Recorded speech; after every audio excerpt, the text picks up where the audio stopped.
Bonjour, bienvenue sur alzheimer-et-alors.com, votre chaîne YouTube 100% consacrée à la méthode Montessori pour les personnes atteintes de troubles cognitifs, notamment de la maladie d'Alzheimer. Alors, petite présentation rapide parce qu'on me l'a demandé et qu'on pense que je suis juste une infopreneuse. Alors non, je suis entrepreneur et j'aide professionnellement les aidants et les professionnels à rétablir une bonne communication et de l'autonomie chez les personnes atteintes de troubles cognitifs, notamment de la maladie d'Alzheimer, par la méthode Montessori, entre autres.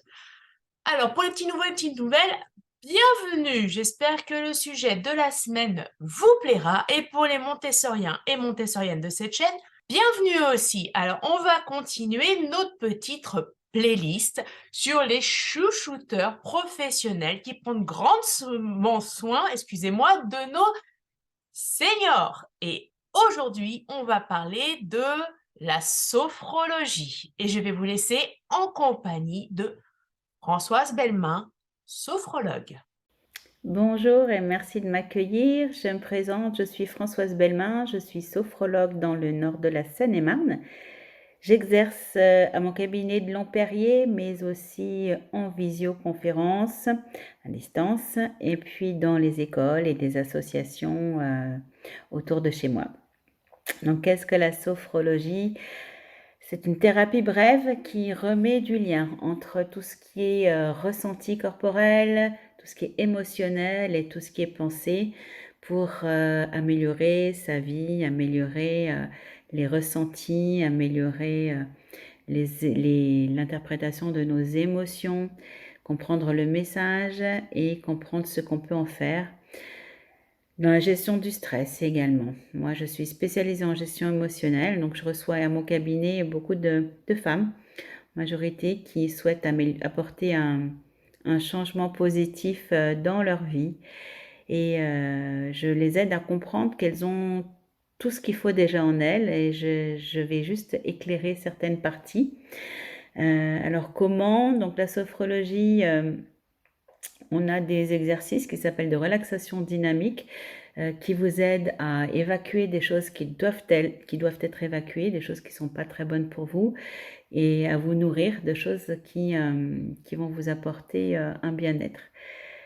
On va vous apprendre également à respirer comme il faut pour pouvoir apporter de l'apaisement, du calme, puisqu'en fonction de sa respiration, on génère soit de l'énergie, soit du calme. Donc en général, on n'est pas trop au point là-dessus. Et puis voilà, et derrière ces exercices, on a des sophronisations. Donc là, vous êtes plus en mode passif et donc je discute un petit peu avec votre mental, avec votre inconscient, votre subconscient, dans un mode un peu entre la veille et le sommeil, de façon à pouvoir vous amener plein de choses positives. Les contre-indications, il n'y en a pas vraiment. Il faut simplement voilà, être capable au niveau mental de faire la distinction entre le réel et l'imaginaire. L'impact sur le quotidien, c'est trouver en soi toutes les ressources nécessaires à faire que sa vie soit plus simple, plus harmonieuse, plus sereine. Voilà, on a toutes les ressources en nous. La sophrologie vient les éclairer, vient apporter une lumière là-dessus et vient vous guider pour aller à la rencontre de toutes ces ressources. Et elle vous rend surtout autonome dans votre bien-être. Les spécialités, il y en a beaucoup. Hein, ça va de traitement des acouphènes, accompagnement des femmes enceintes. Moi, comme je vous l'ai précisé, hein, je suis plutôt dans l'accompagnement émotionnel et la gestion du stress. Donc c'est ça les bienfaits, c'est voilà, retrouver une vie un peu plus apaisée et un peu plus en conformité avec celle qu'on voudrait avoir. Voilà, moi je suis sur Doctolib, donc Françoise Bellemin, vous pouvez facilement me trouver. Il y a mes coordonnées si vous voulez me joindre pour en discuter.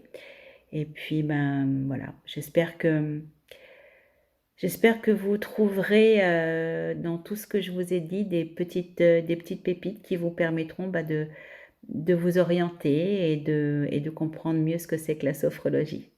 Merci beaucoup. Alors, vous en avez pensé quoi? C'est intéressant, hein. Alors, moi, personnellement, la sophrologie, j'ai découvert ça quand j'étais étudiante. J'avais un de mes formateurs qui était certifié dedans et il nous avait fait une petite séance un peu avant nos examens parce qu'on était tous super stressés. Et ben, ça m'a tellement fait du bien que bah, j'ai les larmes qui ont coulé toutes seules. J'ai pas compris pourquoi. Je savais même pas en fait que j'étais stressée à ce point-là. Donc, ça a été vraiment magique. Et depuis, moi, la sophrologie, c'est un peu mon dada, hein. De toute façon, tout ce qui permet de se relaxer, j'adore.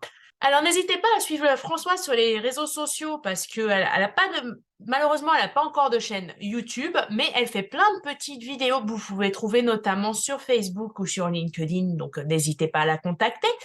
Alors, il faut savoir que la sophrologie, c'est pas remboursé par la Sécu. Par contre, il y a certaines mutuelles qui le prennent en charge dans le cadre de ce qu'ils appellent les forfaits bien-être. Donc, en général, vous avez entre 4 à 6 séances dans l'année qui peuvent être remboursées. Donc, n'hésitez pas, hein.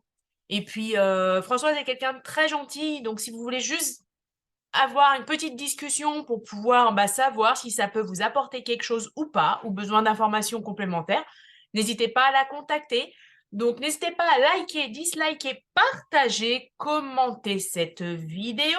Si vous êtes un professionnel dans les interventions non médicamenteuses ou que vous êtes dans la silver economy, donc que vous vous occupez des seniors et que vous voulez passer sur cette chaîne en petite interview, toutes les infos sont dans la description et vous avez également les informations pour joindre Françoise, évidemment. Et on se voit la semaine prochaine. Donc, je vous souhaite des excellentes fêtes de fin d'année. Faites attention à ne pas manger trop, hein. Bon, je sais, de toute façon, on dit tous qu'on ne va pas le faire, mais bon, moi la première, hein. Voilà. Et on se verra alors la semaine d'après, donc pour la semaine du jour de l'an. Et en attendant, essayez de reposer votre estomac.